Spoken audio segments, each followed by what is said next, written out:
Well, millions of African football fans are disappointed after the negative results of Egypt, Morocco and Nigeria in their first games at the ongoing FIFA World Cup in Russia. Of course, this means the pressure now falls on Tunisia's Carthage Eagles, who face England on Monday.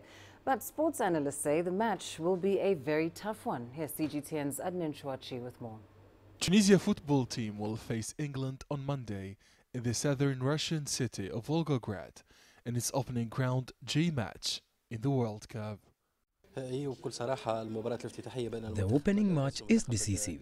It shows if the team is ready for the World Cup. We still remember the 1998 face-to-face with England. We lost 20 years ago. Now we can win or at least guarantee a draw because Tunisia has a good team.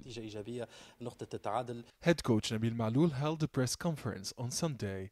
He announced that the team is ready physically and mentally and added that the absence of striker Youssef Lemsekni will not affect the Eagles of Carthage. The staff is confident that the absence of the star Msakni will not change anything. There are no new absences or injuries. Drawing matches with Turkey and Portugal and losing 1-0 to Spain is a positive result. England is a team of stars, but everything is possible with modern football. The Eagles of Carthage, they should be more careful in the last 10 minutes of the match because that's when we usually lose concentration and lose the game. The coach insisted on defense in the last training session on Sunday. Hundreds of Tunisian football fans have traveled to Russia, and over 10 million Tunisians will be in front of their screens to watch the game on Monday. Our hearts are in Russia with the national team. We believe in the Eagles of Carthage.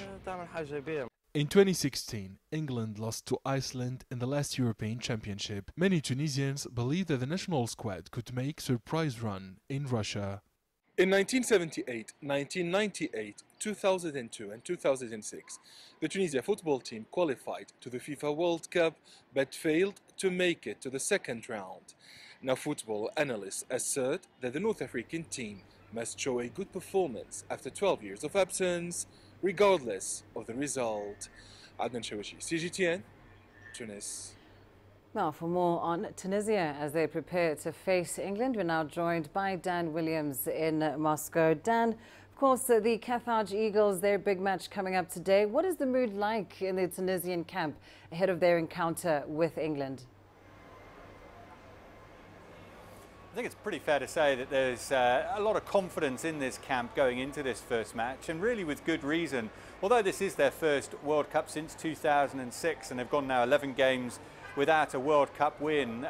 Of course, as you mentioned there, their last World Cup win, 1978, against Mexico. Since then, 11 games without. So that would suggest that they are really here to make up the numbers. But they go into this match full of confidence. They go in on the back of almost holding Spain to a respectable draw in the build-up to this tournament. They did hold Portugal to a draw, and certainly through qualifying they were unbeaten there. They only conceded 4 goals in the final group stage. So there was really a confidence, a real solidity to this Tunisia side as they prepare to take on England, the highest ranked African team as well. So all of those things together point towards that this is going to be a very difficult match for England, who potentially, when the draw was first made, that they might have fancied their chances, that this might have been a fairly straightforward encounter. And England, of course, they will present chances to this Tunisia team. It's a young England side. The expectations are low. Really, kind of the real expectation is, you know, maybe to get to the quarterfinals or something like that, to enjoy a tournament of progress, given that it is a young England side. And of course, it remains to be seen whether the England players will perhaps play without fear and be ambitious, or whether the occasion, given that they are such a young group of inexperienced in terms of World Cup experienced players, that it could well come back to perhaps freeze on the stage. So we've yet to see what kind of England this is, but certainly Tunisia can go in full of confidence. A confident Tunisia, but one without their key player, Youssef Msakni. Do you think this will hamper their chances of success against England? Well, it won't obviously help. They do have a replacement in Wabi Kazi, who of course was playing for Sunderland before going out on loan to Rennes, and at the French club there, he scored 9 goals in 24 matches. He's more of a wide player, but he can play in that number 9 role, so he'll be expected to fill the boots up front, and we just got to see what kind of impact he can have.